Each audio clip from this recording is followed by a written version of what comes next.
मुल्क में निगरान हुकूमतों के क़याम के बाद chief election commissioner Sikandar Sultan Raja bureaucracy के स्याह सफेद के मालिक बन गए हैं। मुल्क भर में कोई तकर्रुर और तबादला उनकी मंजूरी के बगैर नहीं होता। निगरान वज़राए आला हों या निगरान वज़ीर आज़म, सबके तकर्रुर और इंतखाब में उनका मरकजी किरदार रहा है। चीफ इलेक्शन कमिश्नर इस वक्त मुल्क के दूसरे ताकतवर तरीन शख्स बन चुके हैं। कहने वाले तो ये इल्जाम भी लगाते हैं कि इस वक्त साहब बहादुर के कहने पर 8 से 10 तो सिर्फ डिप्टी कमिश्नर लगे हुए हैं। आजकल सबसे बड़ा सियासी मौजू इलेक्शन की तारीख है। निगरान वजीर आजम से पूछा गया इलेक्शन की तारीख, तो उन्होंने कहा ये चीफ इलेक्शन कमिश्नर का इख्तियार है। अब इतना इख्तियार होने के बावजूद अगर चीफ इलेक्शन कमिश्नर साहब बहादुर इलेक्शन की तारीख के बारे में पुरस्कार तौर पर खामोश रहे तो इनसे पूछना तो बनता है कि आप किस आइन के तहत काम कर रहे थे और आपके 90 रोज की मुकर्ररा हद के बारे में तशरीह क्या है। इन ख्यालात का इजहार सीनियर सहाफी और कॉलम निगार सुहेल वड़ैच ने अपने एक कॉलम में किया है। वो कहते हैं कि हमारे यहाँ बदकिस्मती ये रही कि साहिबान इख्तिदार आइन में लिखी हुई वाज़े चीजें भी गुडमुड कर देते हैं। जनरल ज़ियाउल हक ने 90 रोज में इलेक्शन का वादा किया और फिर वो 90 दिन तवील होकर बरसों पर मुहित हो गए।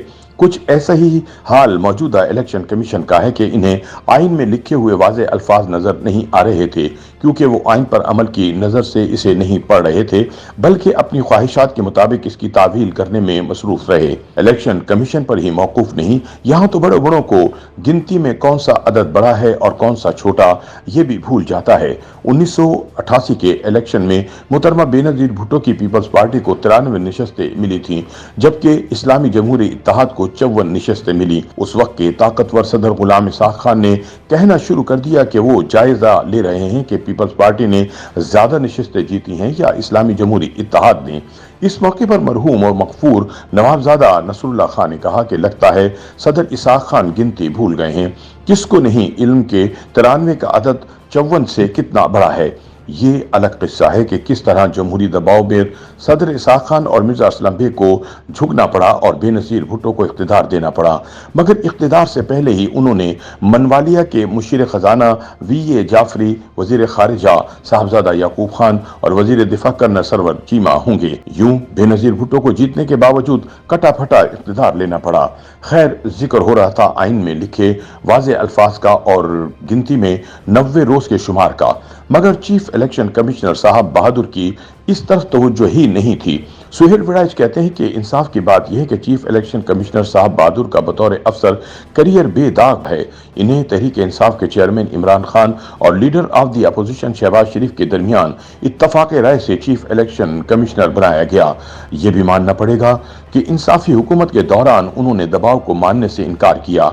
डस्का ज़मीनी इंतखाबात की धांधली को न सिर्फ बेनकाब किया बल्कि इसके जिम्मेदारों को सजाएं भी दी।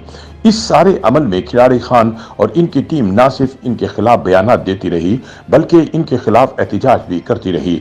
सिकंदर सुल्तान राजा साहब बहादुर इस दौर में बहादुरी से खड़े रहे, जिससे ये तासुर मिला कि वो आइन और कानून के सख्ती से पाबंद हैं और इस हवाले से डर या खौफ से वो अपनी राह तब्दील नहीं करेंगे।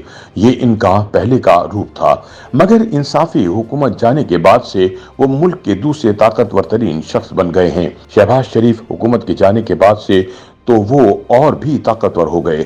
हमें इल्म है कि साहिबान इख्तिदार हों या ताकतवर इदारे, ना इन्हें कोई दबा सकता है और ना इन्हें कोई आइन और कानून पर अमल करने पर मजबूर कर सकता है।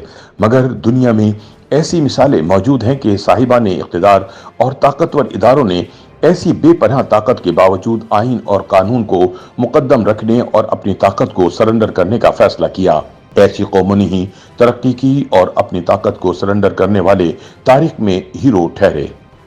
YouTube पर गूगली न्यूज देखने के लिए youtube.com की सर्च बार में गूगली न्यूज टीवी टाइप करें। गूगली न्यूज के पेज पर सुर्ख रंग के सब्सक्रिप्शन वाले बटन पर क्लिक करना ना भूलिए। YouTube पेज पर अपलोड होने वाली वीडियो से बाखबर रहने के लिए बेल आइकन पर क्लिक कीजिए। आपको हर नई वीडियो के बारे में नोटिफिकेशन मौसूल हो जाएगा।